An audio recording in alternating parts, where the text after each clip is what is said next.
송곡 선생이 계시는 이 청풍막, 정말 좋습니다. 녹음이 우거졌고요. 이 봄새 소리가 정말 시적인 운치를 더해주는 특별한 공간.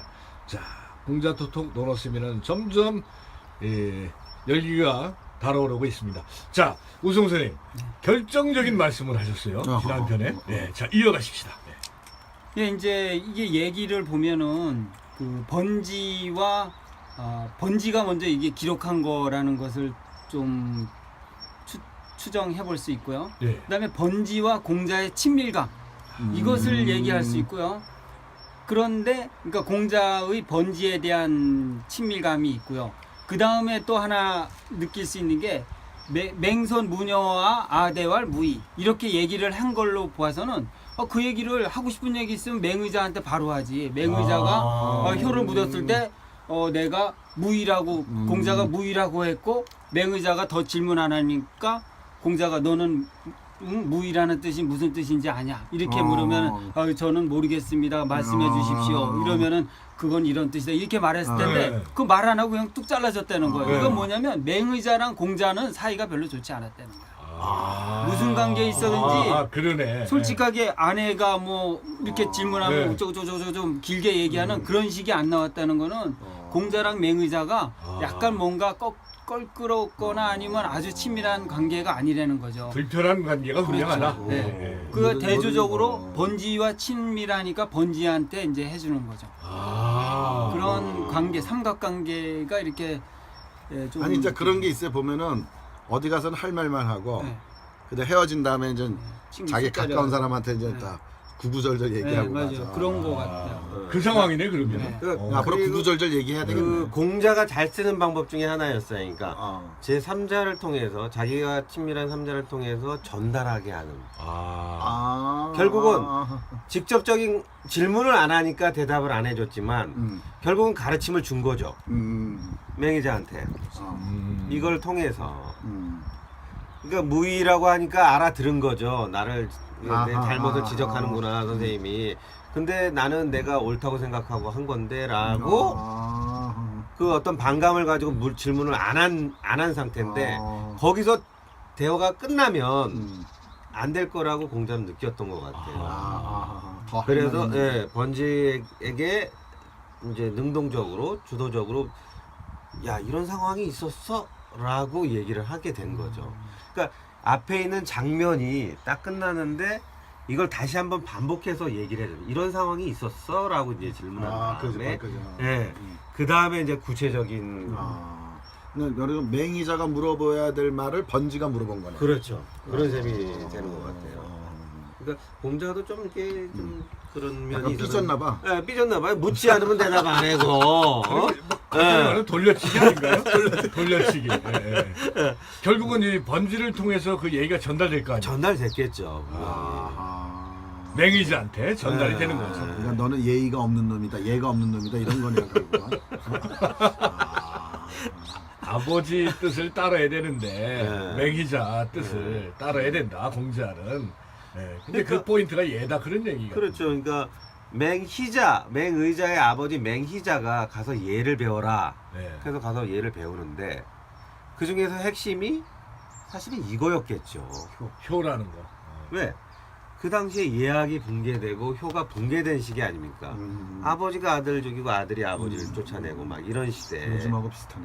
그러니까 이렇게 돼서는 노나라가 망조가 될 것이라는 것을 절실하게 느끼고 그래도 내 아들만큼은 그러지 말았으면 해서 공자한테 보냈는데 근데 아니었던 거죠. 자, 우승 선생님. 그 맥락을 이어서 한번 네, 그래서 자고지활인데 근데 그걸 아주 또 상세히 기술을 해요. 완전히 맹자가 점잖게 생략해서 말하지 않고 그 수다 떨듯이 그대로 생생하게 하고 또 번지는 그걸 그대로 적었단 말이에요. 맹선이 나에게 효도에 대해서 물었는데 내가 대답하기를 어김이 없다. 어기지 말라라고 말해줬다. 하니까 역시 번지는 무슨 뜻입니까? 무슨 뜻으로 그렇게 말씀하셨습니까? 하고 질문을 할 수 있잖아요. 네. 이게 스승과 제자는 이렇게 아. 질문을 해야 된다는 것을 보여주는 것이고 맹의자는 그런 질문을 안 했죠. 안 했거나 못한 것을 아하. 보여주는 거죠. 근데 궁금한 게 그다음 공자말이 생사지일에 사장지일에 제지일에랑 무일왕의 관계 글쎄 말이야. 그게 그것이 그렇게 긴밀하게 썩 잘 이해가 되나요? 안 되죠.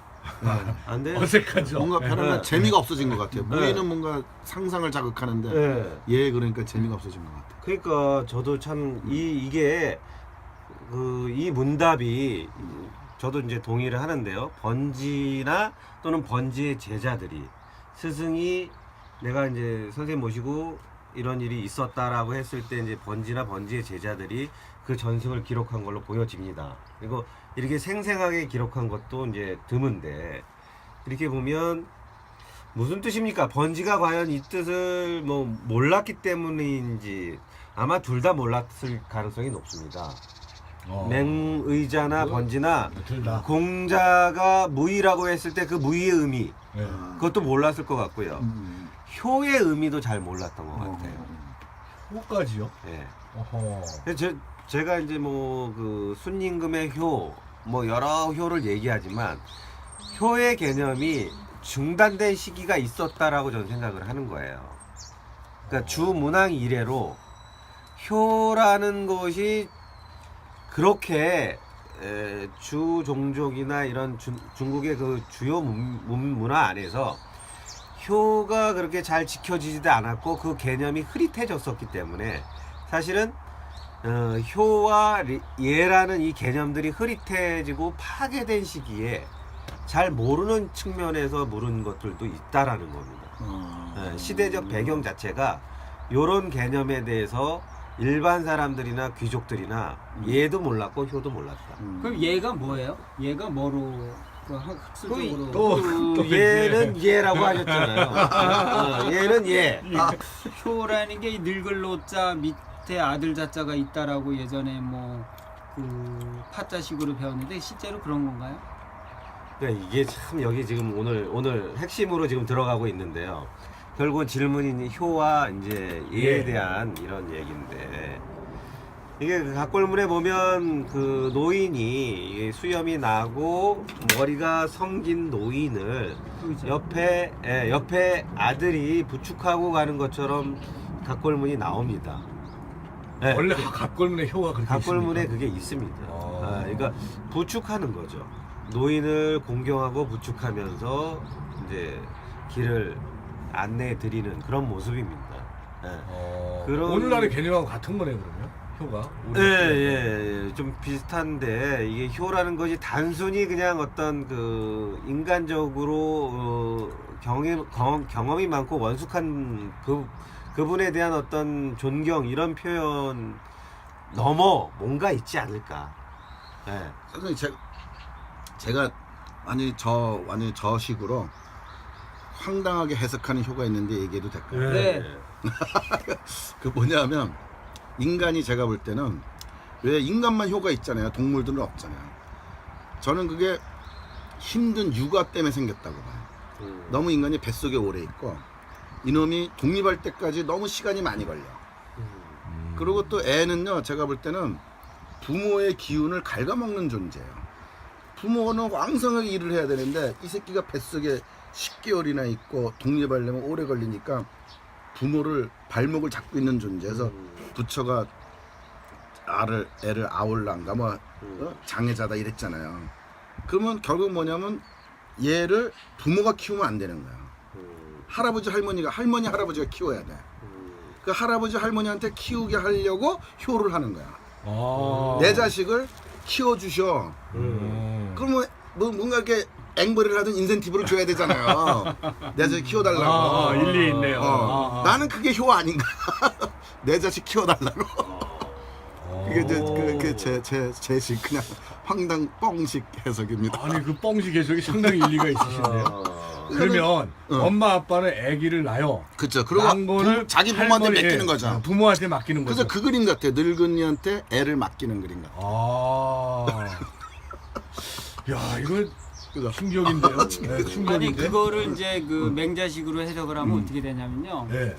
그 순임금이 부모에게 고하지 않고 결혼을 한 것을 비난 문제 삼는 얘기가 있거든요. 그러니까 그거는 대를 잇기 위해서 그렇게 하는 것이다. 그건 어쩔 수 없는 것이다라고 얘기했는데 네. 안철환 선생님 얘기를 굳이 선의로 받아들인다면 선의로. 네. 애를 낳아서 부모님께 보여드려서 대를 잇는 거 이것이 중요하기 때문에 그 부모님께 얘기 안 하고 결혼한 것을 충분히 설명하는 그런 내용이 있으니까 뭐 그렇게 해도 볼 수 없진 않습니다. 그러니까 저는 이제 농사로 얘기하면 젊은 부부가 애를 낳고 밭에서 애를 낳잖아요. 네. 그리고 애 낳자마자 풀 맺다 그러잖아요. 네. 그게 맞는 말이에요.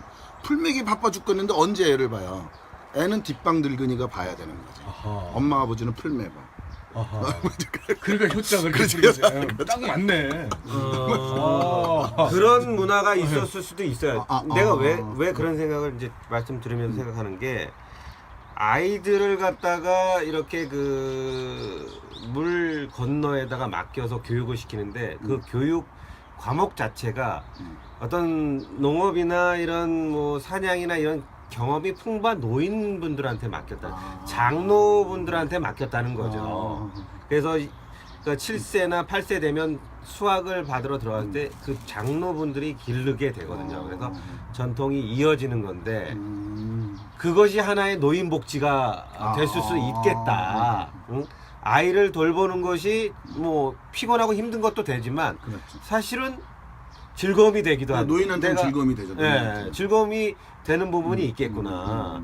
그 생각이 드네요. 그래서 이 효를 안철환 선생님, 풍목 선생님 말씀대로 이게 풀이를 하게 되면 어떤 새로운 문화를 여기서 발견해낼 수 있지 않느냐. 아니 이거는 21세기 오늘날 도시에 살고 있는 젊은 부부들한테도 네. 그대로 그렇죠. 적용이 가능한 그렇죠. 현실적으로 그걸 해야 될 그렇죠. 그런 제가 당위성이 있는 것 같아요. 요새 아동학대가 생기는 게 이게 노인네가 안 키워서 그래요. 노인네는 아동학대를 안 하잖아요. 힘이 없으니까. 근데 젊은 부부는 애가 질곡이니까 힘들잖아. 그러니까 저는 아동학대를 보면서 저건 부모가 키우면 안 되는 거다. 저도 저기 애를 좀 몇 명밖에 못 낳지만 다섯입니다. 맞아. 네. 이 부분은 편집해 주세요. 아니, 편집 못합니다. 그 저기 한창 이렇게 저도 이제 뭐 30대나 40대 초반 때는 애들한테 화도 많이 내고 그랬는데요. 이제는 48이 되고 그러니까 화도 안 나요. 그냥 귀엽게 봐오고 맞아, 그냥 그러고 맞아. 애들이 때리면 그냥 맞고 그래요. 그러니까 막내가 귀여운 게 그러더라고요. 그러니까 할아버지들이 봐주면은 사랑을 엄청 더 넉넉하게 줄 수 있는 그런 거가 되고. 그렇지. 그리고 모든 걸 초월하는 그 사랑의 엑기스는 이 노부부가 할아버지 할머니가 손자를 대하는 거예요. 절대적인 사랑이죠. 이거는 그렇지. 자기 배로 난 자식보다도 그렇죠. 그 맞아, 자식이 맞아. 난 새끼가 이 세상에 가장 최고 이쁘다고 하거든요. 그러니까 지금 풍목 선생님이 풀이하시는 효라는 거 21세기에 자식을 할아버지 할머니가 키워야 된다는 거는 저는 당위성이 있다고 생각이 됩니다. 굉장한 당위성이 그런 것도 거론을 하는 게 충분히 의미가 있고요, 사회적으로. 그런데 더 좀 효라는 거 사실 요즘 시대에 강요하거나 뭐 강조하거나 이게 참 좋은 건데 좋고 의미 있는 거지만 설득이 안 돼요. 맞아. 다 도망가요. 다 도망가요. 하품하고 그럴 거란 말이에요. 맞아. 그런데 효가 사실은 부모와 자식 간에 진짜 낳아준 관계의 효 말고 현대에서는 좀 새롭게 우리를 낳아준 거는 또 자연이잖아요. 그렇죠. 자연에 대한 효가 사실은 지금 더 절실한 그런 시대 아닌가요? 잠깐만요. 와. 자연에 대한 효 이거 아주 중요한 컨셉인 것 같습니다. 그거는 다음 편에 이어가겠습니다.